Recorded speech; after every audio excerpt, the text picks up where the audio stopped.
Now, a big step forward potentially today for those living with the daily uncertainty of buildings covered in flammable cladding, an announcement from the government that house builders will pay, not the leaseholders. The devil is in the detail, as today's announcement seeks £4 billion to cover blocks between 11 and 18 metres high, which need cladding to be replaced.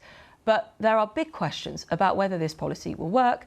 Here's our policy editor, Lewis Goodall, who has been following this story closely. Lewis, do tell us the latest or the detail that we have at the moment. Well, Emma, I think let's talk about the sort of broad brushstroke principles first, because in a way that's the thing that's changed most as a result of today. And the big change has essentially been that until today, the government's position had been that all leaseholders in buildings under 18 metres tall would be liable for the full suite of costs, effectively cladding and everything else. It's only in buildings over 18 metres where that wouldn't be the case. Now, we know from today two things. One, that cladding costs will certainly be paid, probably by developers, from buildings that are 11 to 18 metres, and Michael Gove also confirmed that even non-cladding related costs, the suite of other building defects that have built up over many years, whether it's poor insulation or so on, will also be paid for. Now, that wasn't necessarily, we don't necessarily know the details of that, but this is what Michael Gove said, as I say, about the principles. Leaseholders are shouldering a desperately unfair burden. They're blameless, and it is morally wrong that they should be the ones asked to pay the price. I'm clear about who should pay the price for remedying failures. It should be the industries who profited as they caused the problem and those who continue to profit as they make it worse. Today, I'm putting them on notice.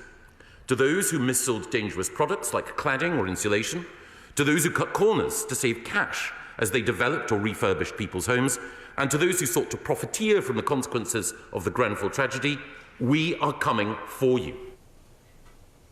So Michael Gove there confirming, as we reported on Friday, that the government will be going after developers to the tune of some £4 billion to pay for cladding. How is he going to do it? Well, this is where it gets a lot murkier in terms of the details, because apart from the principles, Michael Gove effectively announced today, all he really announced today, was that he was going to be talking to the developers. We don't know exactly how he intends to raise that money. He raised the prospect of potentially having taxation if it isn't forthcoming, but we don't know the calculation, how the government is proposing to calculate what the liability of each developer could be. We don't know how long that is going to take. Each of those calculations could take weeks, they could take months. Speaking to sources in the department tonight, they will confess that they haven't actually worked out how they're going to calculate the liability of each particular developer. And there was also the question of, if they are unsuccessful, if they're not able to raise the £4 billion from developers, then exactly how are they going to raise the money? Now, Michael Gove was insistent today, not only in the House of Commons, but also across the TV and radio studios, that if he wasn't able to do so, then he would, the backstop, if you like, that old word, was to raise a tax now on the developers. Now, that wasn't the case in terms of that, well, that wasn't what was said in terms of the leaked letter that we broke on Newsnight on Friday from the Treasury to Michael Gove. They were clear that if Michael Gove was unsuccessful in being able to raise the money from developers, in fact, that he would have to raid departmental budgets, potentially from things like social housing. That is something that the Michael Gove's shadow, Lisa Nandy, raised that letter on the floor of the House today. I have here the letter from the Chief Secretary to the Treasury, and can I remind him what it says? He was told, you may use a high-level threat of tax or legal solutions in discussions with developers, but whether or not to impose or raise taxes remains a decision for me, the Chief Secretary, and is not a given at this point. The thing is, Mr Speaker, if I've seen this letter, I'm fairly sure that the developers have too. And it appears, furthermore, that what he's told the public, that tax rises are the backstop, is not what he has told the Treasury. So if that Treasury letter is correct, we could be facing the prospect, and the really big sort of takeaway from today in a way, is we could be facing the prospect of simply fewer houses being built in this country, either because we have the taxation on the part of the developers and their profits are reduced, or because Michael Gove is forced to raid social housing budget within his own department. That is the net effect of Rishi Sunak refusing to give any more public money to pay for these defects. If you take a step back on this today, what have we learned? Well, effectively, if you are a leaseholder affected by this, if I were a leaseholder, I would feel much more confident that these big housing costs, these remediation costs, aren't going to come my way, that I won't have to pay for them, but I would be much, much less confident about when exactly I will be able to sell my flat when this process is going to be completed, because that is much more opaque and it could threaten to stretch on for some time to come. And bear in mind, so many of these leaseholders, their lives have been on hold, as we've reported, for a long time now, for a very long time indeed. But they're feeling optimistic, but when this is going to end, we're much less sure. Lewis, thank you. Lots of questions there. Well, we did ask to speak to the government, but no one was available on this. I'm joined now by Andrew Parker, a partner at Forster's law firm, and Steph Pike, leaseholder and campaigner for End Our Cladding Scandal. Welcome to you both. Steph, if I could just start with you. Your reaction to today's announcement is what? One of cautious optimism, I'd say. It's definitely a positive step forward, very welcome, but there are still holes in it, and there's still things that are missing. What sort of detail are you looking for? So more clarity on how the non-cladding related defects will be paid for, and as Lewis said, Michael Gove did hint that there'd be some statutory protection in the building safety bill for those, but there's no other detail on that at the moment that I've seen. Other things such as interim costs, so waking watches and increased insurance premiums, people have already gone bankrupt from those interim costs, and there doesn't seem to be any help to cover those. And then finally, buildings that are under 11 metres that have already been found to have loads of defects, there's no financial help for those people. And another part, I'll come back to you in a moment, Steph, Andrew, to bring you in on this, it is also, how quick this is going to happen as well. But I just wanted to start by asking you, Andrew, about Michael Gove says he's going to make house builders pay. Can he do that from a legal perspective?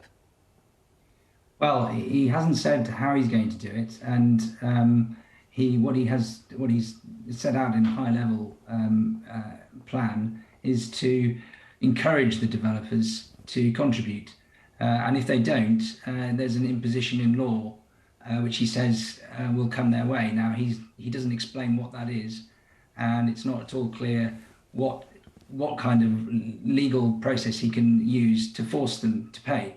Now, if I was a developer having this put my way, I would be saying, well, I was entitled to rely on my architect and engineer and contractor. And so if I'm being asked by the government to pay for this, I want a contribution from those parties. And that's the other legal problem that the government faces when implementing this, is if the developers are going to really participate in this process, they're going to need to feel that they can recover it from the other parties. And a lot of these buildings are of an age which means that the time that you can make a claim has expired. And so unless there's a change in the legislation to allow that period to be extended, developers may well find that they aren't able to pass this down, and that may well hamper the government's ability to get them to, participate and discuss this problem. I mean, just from your point of view, Steph, and you talk to a lot of people who are affected by this. I know that your building isn't covered in today's announcement, but has been covered in previous announcements, and yet still no work has begun. Have you got any idea of timeframes? No. So this is another one of the issues. Again, Lewis mentioned it, the timescales at which this will all happen and when funds will be released. We applied for the Building Safety Fund for our building over a year ago. It went to appeal, and the appeal decision was due mid-February last year. So that's almost a year, and all we've had is holding emails and no decision. So we've not had a penny from it yet. And what's that like to live with day to day? It's the constant uncertainty about both the safety of my building and also, more importantly to me, is actually the financial aspect of it. Is horrible, really. It's just a constant stress and anxiety that I'm just living with every day. It's hard to focus on anything else, to be honest, and it's completely taken over my life. Steph, thank you very much for talking to us. Andrew, final word to you. I mean, how concerned are you that this could end up as a legal battle between either developers and those that they relied on, or developers and the government, before there are actually the changes needed to these buildings? Well, that is the problem, because as things currently stand, really legislation needs to be introduced for the government to be able to implement this. And we all know that that's not going to happen particularly quickly. So whilst I agree that the right noises are being made for leaseholders, there is a huge amount still the devil is very much in the detail, and there still is a huge amount to work through. And if we're not careful, the lawyers are going to be the only ones that benefit. Well, it's an honest answer by a lawyer at the end there. Thank you very much to both of you.